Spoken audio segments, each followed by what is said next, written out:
produce our efficiency is based on the category of the plant. It's 69,000 square footage in the Lima plant. Much smaller facility, as movement of equipment much smaller. In Cincinnati, we have 2 buildings, 3 floors each, connected on the 2nd floor with a jet bridge. Every operation will have to move from floor up to the elevator, go to the 2nd floor, or the 3rd floor coming down to the 2nd floor, to the jet bridge, cross to another building, coming down to the elevator, going out to the buildings.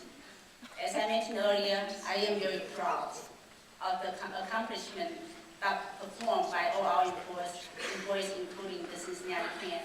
And that's why we have a different category when we rank the efficiency. And then we also want to mention now, we took out all the manual. We did our own study, and according to what it's going to cost you above and beyond of what you're paying now in transportation, it's going to be $2,483,599. Now, you said you're saving $1.4 million, but it's going to cost you over $2.4 million just in transportation, so that's a loss of $1 million right there. And that's not even counting your express runs or the extra runs where their delivery standards are not equivalent to Lima's. Also, the other thing is, even though Lima's processing plant is 8 employees understaffed, according to your data, Lima still used less overtime in 1 year than Cincinnati did in 1 week just 2 weeks ago.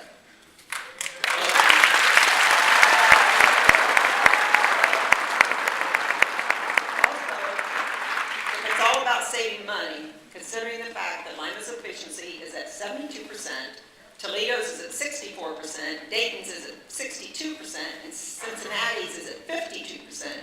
How many millions of dollars would you save if those plants were ran as efficiently as Lima's was?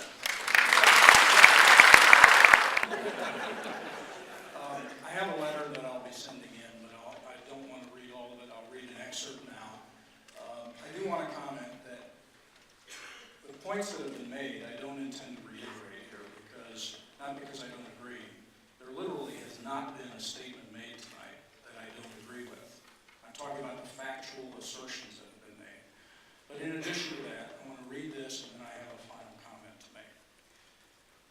I have personally been a part of many of the discussions concerning the AMP proposal since this issue became public a couple of months ago, and have now reviewed the published AMP study, at least interim results.